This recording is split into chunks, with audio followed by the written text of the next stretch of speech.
This is Selena Yvette, host of Stories from Planet Earth. Thanks for listening to the following show on Public House Media.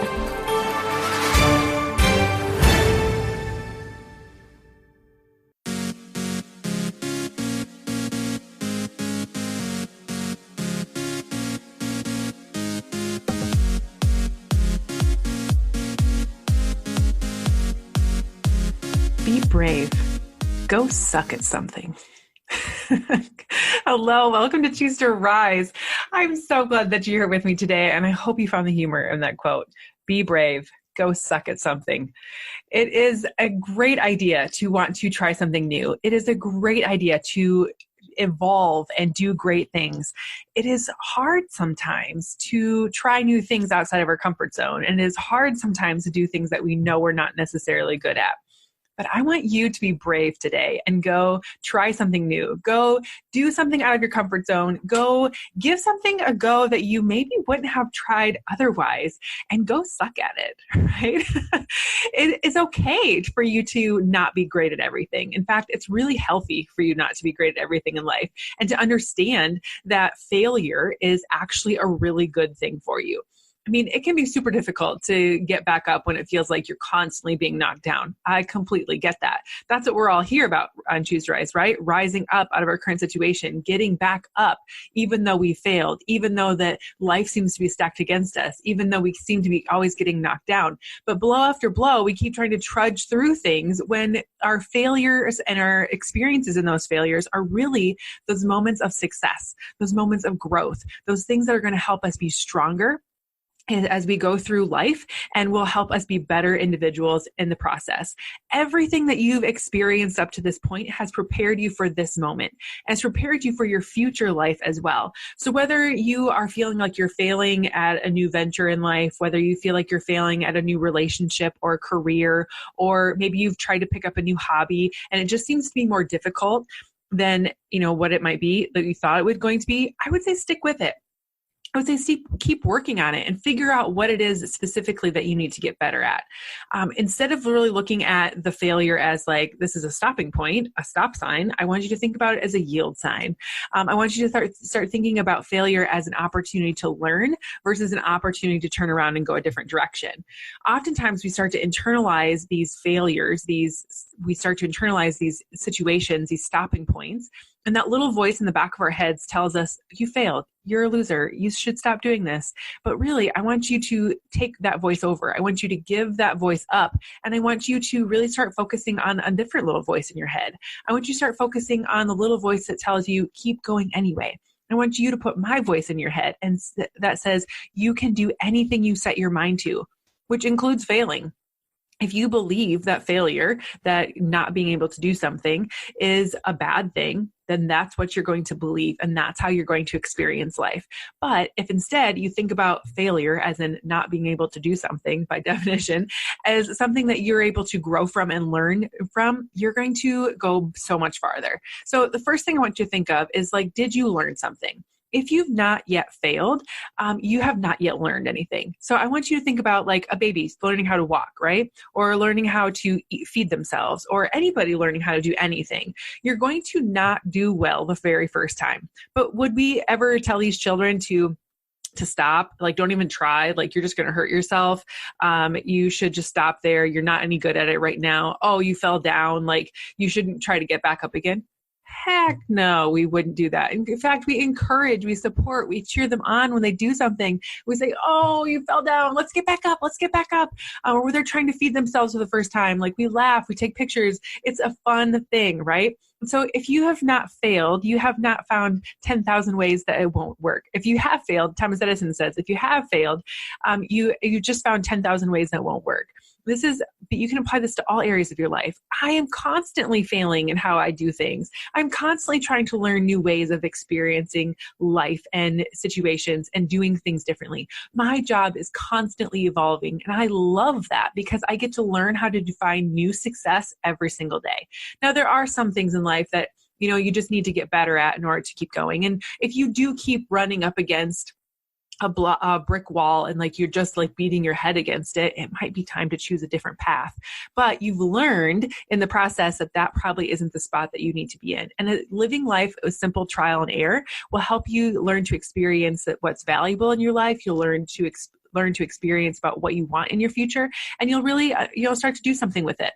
The second thing that failure teaches us is that, did you do something, right? That's a good question for you. Did you do something? It seems like a small victory, but it's a victory nonetheless. Taking action is action. And sometimes taking action is hard. So I want you to really think like, did I do something today? Did I make an impact today? Did I go 1 inch in my business today? Did I go 1 inch in my relationships today? Did I move at all? Because if you're really staying still, life is always moving. So if you're staying still, you're really going backwards. And so I want you to think about today, like, did you move today? Did you do something? If you made a good choice, good or bad, and followed through with it, you've done something. Hindsight is 20/20 because there's no way to see the outcome until you've actually given it a go, which means it's a huge possibility for failure there. It's like a 50-50 shot, right? So the fear of failure prevents many people from taking action at all. If you can't move forward, you're just standing still. And like I said, you're probably drifting backwards. So even if you failed at something today, even if you found out you couldn't quite do it yet, that is making progress. That is moving forward. That is a learned experience that you gain so much wisdom from. The next one, it boosts your empathy. Yeah, not being able to do something, learning that you can't do something really boosts your empathy.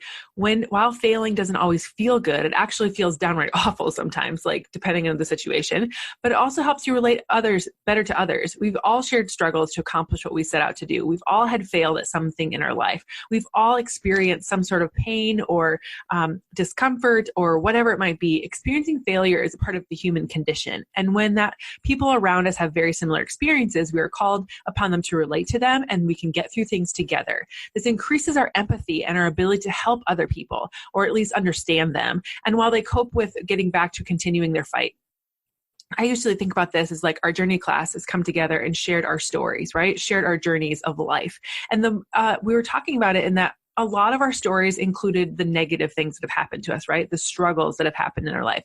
But when we also think about it, we did share some really happy things in our life. Like we have when our kids were born, when we got married, and, when certain vacations happened, or like just experiences in our life. But the things that we really connected on were the struggles in our life and the things where we felt like we were hopeless.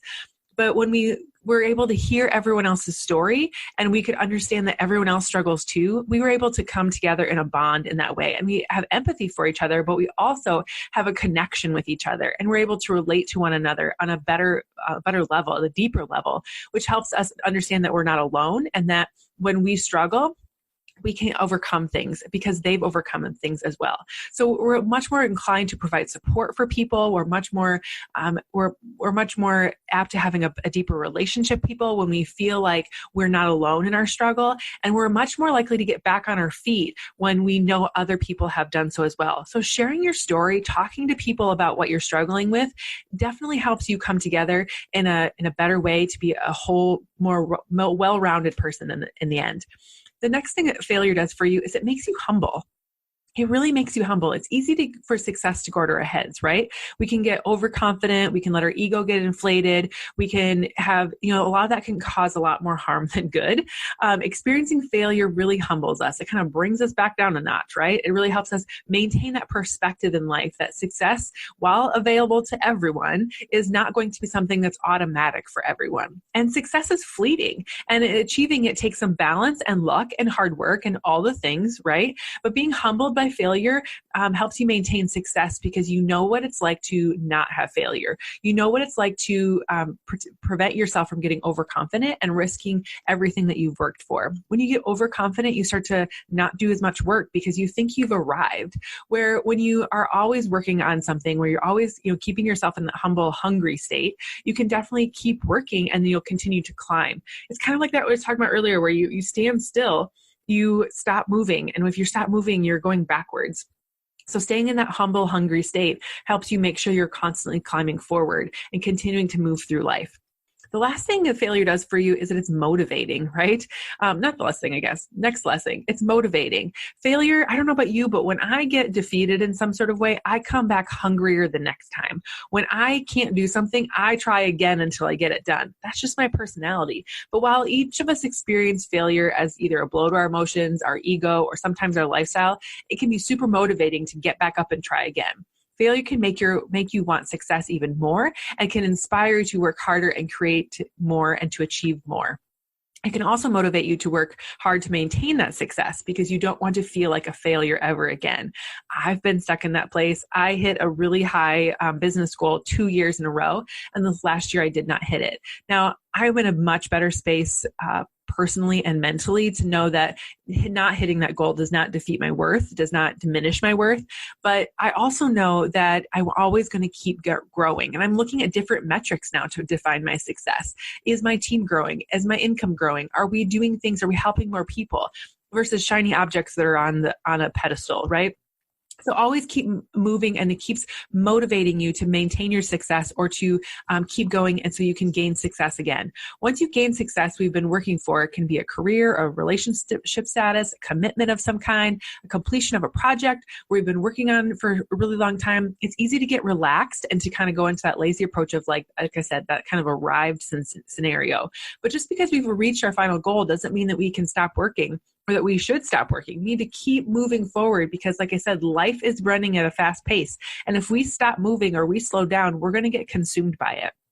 Not wanting to experience failure again when you're working on things like this, it's going to definitely motivate you to keep going and not allow yourself to become lazy or complacent when it comes to working towards big goals. And the last one I guess I have for you here is success isn't always a good thing. Yeah, you heard me. Success isn't always a good thing. When things come easily to us, we don't always learn from them. And when things are super successful, it doesn't always bring out the good in us. While we may seem that whatever we are working towards and focus on is the best thing ever, and we have to have it. And a lot of times in our lives, that's not always true. Like if I really want that huge goal, it might really mean sacrificing something else in my life. There's only so much time in a day. There's only so much priority of life that we have. And if we're focusing so much on certain things, we are letting other things slip off the plate. So take a deeper analysis. And I really want you to think about what are the areas that you really want to focus your time in? What are the things that if you spend your time here is going to maybe make another area less than. And so really kind of breaking up that kind of commitment to a successful goal and really thinking about what the cost might be to that as well. Shiny objects are great. Shiny objects and medals and trophies and names and lights are amazing. But what does your character look like in the process? Are you moving forward just to get that shiny object? Or are you moving forward to improve your life and improve everyone's life around you? A lot of things I talk about with Gabby Bernstein and her mantras and those kinds of things is that we're always looking for the higher good for all. And if you're moving towards bigger goals, more income, more life, more all of these things for the greater good of all, you're much more likely to get it than if you're going in a one-person direction, meaning you're the only one that's going to benefit from the end. And if you're really kind of looking at things that way, you're really not getting success anyway. You're just getting a great experience. And it's a long-term success is going to be something that you not only learn how to do on a consistent basis, but you also learn how to build skills, motivate people, keep things going in a good direction, lift other people up, be a positive light for other people in the world, be super empathetic and humble, and really able to grow a lifestyle that other people will want to live as well, leaving a legacy of hope and change. So hopefully today, one of these little pieces of failure kind of strikes your chord, that you can understand that failure is not always a good thing, but it can be. It is motivating. It makes you humble. It makes you more empathetic. It helps you realize that you've done something in the world, and it helps you learn things in the process. So go be brave. Go suck at something today and see what you can learn and what you can do in the process. I hope you have a great day. And if you love this show, please go ahead and send it to somebody else who needs to hear this. Invite other people to listen to Choose to Rise. It is the fastest and easiest way. In fact, it's completely free for you to share this on your social media and tell other people about it. And it completely warms my heart and helps me grow this message and grow the following of Choose to Rise. So thank you so much for being here. And thanks so much. And I hope to see you back here again next time. Bye.